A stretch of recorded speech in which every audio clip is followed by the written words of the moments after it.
নির্বিচারে কাটা হচ্ছে শতবর্ষী আম গাছ। এসব গাছের কাঠ ও খড়ি জ্বালানি হিসেবে যাচ্ছে অবৈধ ইটভাটায়। এতেই হুমকিতে পড়েছে চাঁপাইনবাবগঞ্জের প্রধান অর্থকরী ফসল আমের চাষাবাদ ও বাণিজ্য।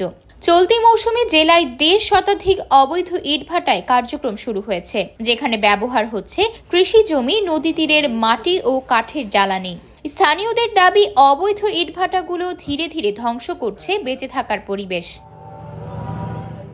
অন্যদিকে বিস্তীর্ণ মাঠ জুড়ে সবুজ প্রকৃতি ছাপিয়ে মাথা উঁচু করে দাঁড়িয়ে কালো ধোঁয়া ছড়িয়ে যাচ্ছে ইটভাটার চিমনি। আম গাছের মধ্যেই গড়ে উঠেছে পরিবেশ বিধ্বংসী ইটভাটা।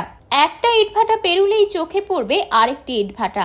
ইট প্রস্তুত ও ভাটা স্থাপন আইনে লাইসেন্স ব্যতীত কোনো ইটভাটা স্থাপন ও পরিচালনা করা যায় না এবং জ্বালানি হিসেবে ইটভাটায় কাঠের ব্যবহার নিষিদ্ধেরও বিধান রয়েছে। কিন্তু চাঁপাইনবাবগঞ্জ জেলায় নিবন্ধনহীন অবৈধ ইটভাটাগুলো কার্যক্রম শুরু করেছে, এমনকি ইটভাটাগুলো জ্বালানি হিসেবে কাঠ ব্যবহার করছে।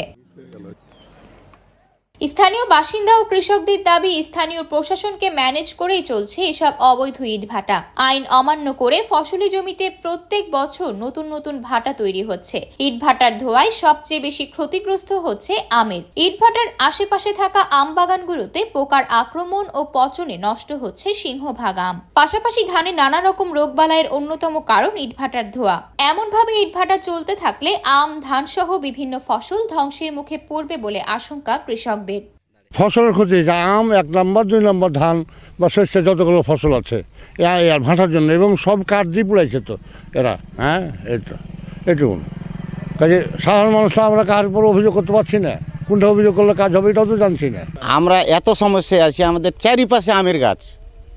এ আম মনে করেন যে আম হয়েছে, ফল ধরেই শুকিয়েছে আস্তে আস্তে, মানে প্রচুর ক্ষতি করছে। আর এই যে ধান দেখছেন, ধানেরও খুব সমস্যা, মানে এই যে কালি এসে জমি ভর্তি হয়েছে এবং ধানের ফলন যেসে কমে। আজ থেকে 10 বছর আগে এমন ভাটা ছিল না। আমাদের পুরো মাঠে নানা রকম কৃষিকাজ হতো, তো বর্তমানে ভাটার কারণে কৃষিকাজগুলো কমে যাচ্ছে। আমের দাম পাওয়া যায় না, ওই ধোঁয়ার কারণে ছোট হয়ে যায়। ওই জন্য দাম পাওয়া যায় না। ভাটার কারণে আমাদের দেশে যেখানে সেখানে খাল খনন করে এবং মাটি নিয়ে যায়, রাস্তার ক্ষতি হয় এবং আমের পুকটিতে একটা দাগ ধরে যায়। সেই কারণে এই দাগের কারণে আমটা নিতে চাচ্ছে না, অথচ আমটা আমরাকে বিনামূল্যে এমনি ফেলে দিতে হয় বা নষ্ট হয়ে যায়। জেলা জুড়ে 1.5 শতাধিক ইটভাটার মধ্যে পরিবেশ অধিদপ্তরের ছাড়পত্র পেয়েছে মাত্র 22টি। অবৈধ ইটভাটা বন্ধে কার্যকর ব্যবস্থা নেওয়ার আশ্বাস স্থানীয় প্রশাসনের। আসলে আমরা কঠোর অবস্থানে যাচ্ছি, ইতিমধ্যে রয়েছি সে কঠোর অবস্থানে, সামনেও কঠোর অবস্থানে আমরা যাব। যেহেতু এখানে প্রধান অর্থকরী ফসল হচ্ছে এখানে আম, চাঁপাইনবাবগঞ্জ আমের জন্য বিখ্যাত, সেখানে পার্শ্ববর্তী ইটভাটার জন্য এই আম বাগানগুলো ক্ষতিগ্রস্ত হচ্ছে।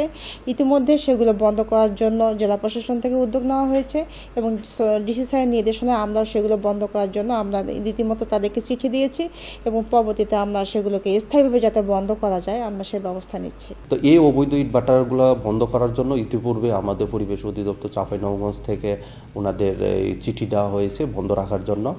আর আমরা এই পরিবেশ অধিদপ্তর থেকে আপনার বিভিন্ন অবৈধ ইটভাটাগুলোকে এনফোর্সমেন্ট করেছে, ইতিমধ্যে জরিমানা করা হয়েছে। এছাড়া জেলা প্রশাসনের সাথে আমরা মানে যোগাযোগ রক্ষা করতেছি মোবাইল কোর্টের মাধ্যমে, তাদের আইনানুগ ব্যবস্থা নেওয়ার জন্য।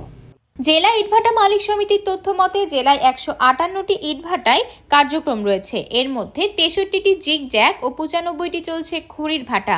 গত 21 অক্টোবর চাঁপাইনবাবগঞ্জের শিবগঞ্জে পরিবেশ অধিদপ্তরের ছাড়পত্র না থাকায় 3টি ইটভাটা ভেঙে দেয় জেলা প্রশাসন।